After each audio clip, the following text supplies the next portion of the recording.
Hey, so what would you think if I said that you are only working at 50 or 60% of your current potential?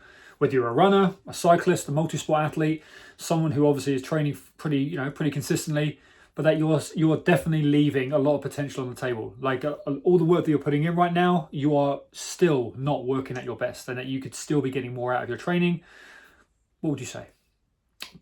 What I want to share with you right now is a couple of key things that I want you to be considering, a couple of things that you could maybe be starting to integrate into your own training right now.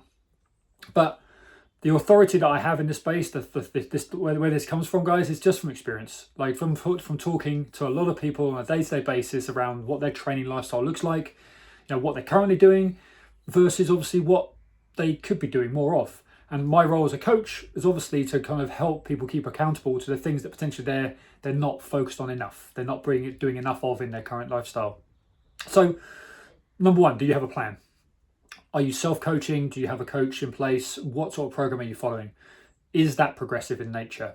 Is that integrating effectively into your current lifestyle? If you've got a lot of external stresses in your life, are you adjusting the intensity and training volume and training load, the amount of intensity you're dealing with, the amount of volume you're working to, around and navigating it around your other peaks of stresses in your life? That is a number one. Like that is managing your training load is one of the quickest ways to obviously prevent injury, but also to peak at the right times. To be able to be held back at those opportune moments, to then be able to be pushed on at the right time as well, so that you can ebb and flow in accordance with your lifestyle without all the other external stresses, so you can get the most out of every single session that you're performing at, and you're preventing injury. Number two, strength and conditioning. Is it there? Is it comprehensively integrated into your day-to-day lifestyle? And I'm not just talking about one or two key sessions, a group session, a session that we're working on floor, or just sort of movement-based activity like yoga or Pilates.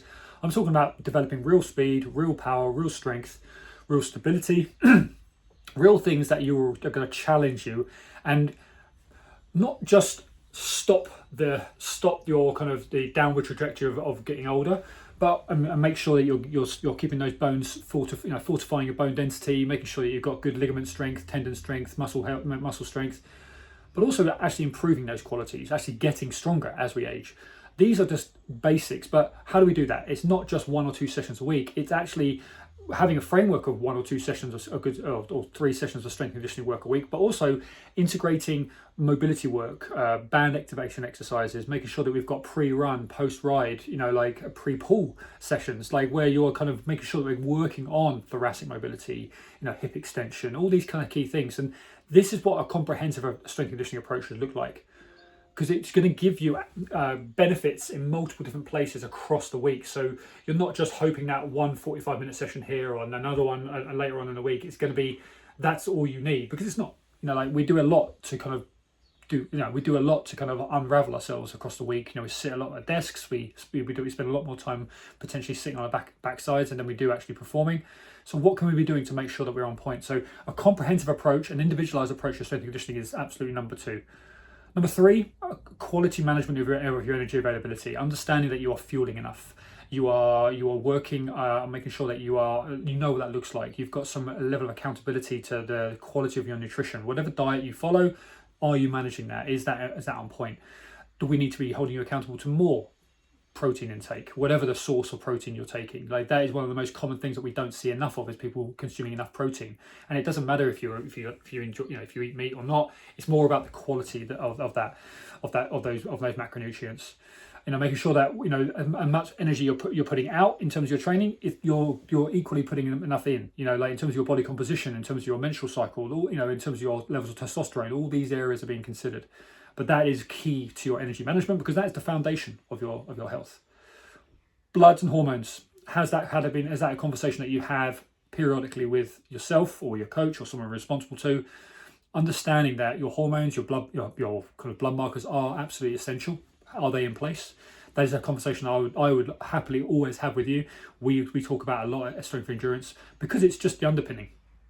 It's like the one thing that's going to allow you to recover quicker, to adapt, to create more lean muscle tissue, to again adapt to the training stimulus. So really understanding this is going to be absolutely key. Periodization, looking at the whole year ahead of you. Like that is something else that you want to be thinking about. Like, you're following a 12-week, 16-week, 20-week program. You're getting updates. I hope your program is being updated every 4 weeks, maybe, or whatever it is. What does the actual long-term trajectory of that look like? You've got a big destination, whatever that destination is, one big long event at the end of a year, or you've got some big goal. What are the pieces that are going to lead you to that place? What are the boxes you're ticking on the way through to that? Not just in your run, ride, multi-sport training, but also within your kind of strength and conditioning. Like, what are we trying to achieve in those phases of training?